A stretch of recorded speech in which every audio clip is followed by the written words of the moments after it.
Selling your property and upgrading to 2 properties, sell 1 buy 2. This idea has been popularized more than 10 years ago, and if you are planning to do that, you have to watch this video. Let's talk about this today.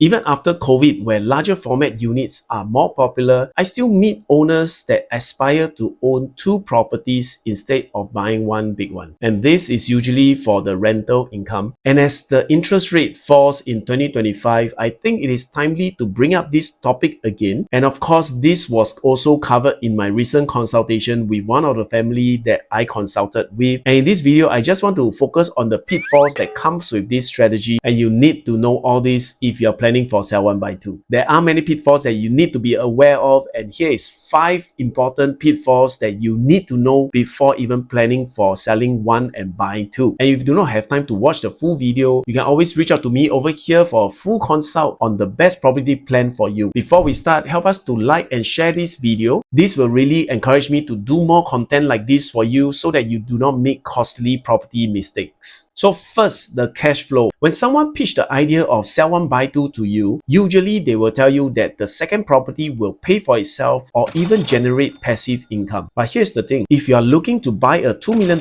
property at today's interest rate of around 1.45% and a 25 years loan tenure, you are looking to pay around $6,000 a month. Renting it out at $6,000 will not give you any passive income, and we have not factored in the holding cost yet. You can check out my video over here if you want to know more about the holding cost and the cost of being a landlord. And number 2 will be the interest rate. Holding 2 properties means that you need to weather 2 times of the stress, meaning to say when the interest rate fluctuates and it increases, the stress is times 2. When there's an interest rate hike, you face 2 increasing mortgages, and that is really no joke. The last interest rate hikes, we saw that the rates were below 1% and it increases to more than 4% within 3 years. That could mean a 4-digit difference in a monthly payment for just 1 property. So to give you an example, if you buy a $2 million property today, just like a previous example, at 1.45% interest rate and a 25-year loan tenure, you'll be looking to pay $5,964 per month. If the interest rate goes back up to 4%, the amount goes up to $7,918 per month. And like I said, that is just 1 property. Next is the risk of vacancy. If you are someone who relies on the rent to pay the mortgage, you will be very stressed out when the tenants start to show signs that they are leaving or they default on the rent. When the rental market is soft, not all projects will be fully occupied, which means there may be time that your property will sit there vacant and you need to pay that full installment on your own. So during that period of vacancy, you need to stomach the double mortgage payments, which can be quite a burden for some people. And of course, there's the stamp duties. For 1 property, you pay 1 stamp duty. For 2 properties, you pay 2 stamp duties. So instead of buying a $2 million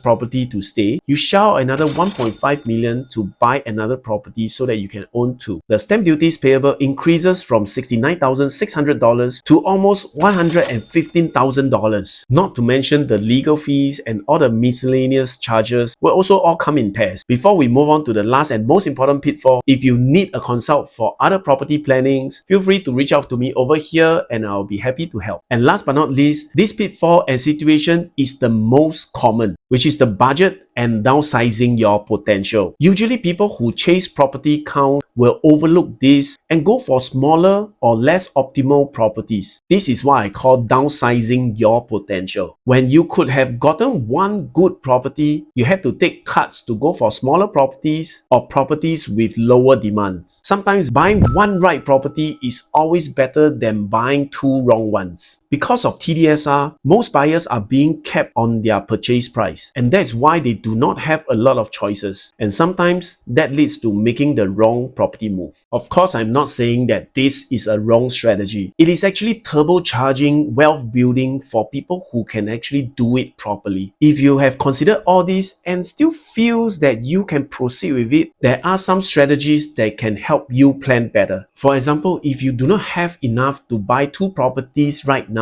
you can structure an easy exit for 1 party to buy a second property a few years later. That is what we call the 99-1 method. And if you are are worried about legality, you can check out my video over here where I clearly explains what is legal for 99.1 and what is not. How do we deploy this 99.1 legally and not get caught in the legal tussle over the ABSD? And also there are other investment strategy planning that you can opt for that can help you to avoid the wrong properties and weather the stormy weather. There will be another video or consultation where we'll run through the own method and the asset framework to identify the right investment strategy for you. If you need a consult on the best investment strategy for you, you can reach out to me over here and I can run through the models with you. And if you like content like this and have not subscribed to our channel, you can do so right now. I do property content like this every week to help you avoid costly property mistakes. This is Ron signing off. I'll see you in our next video. Bye.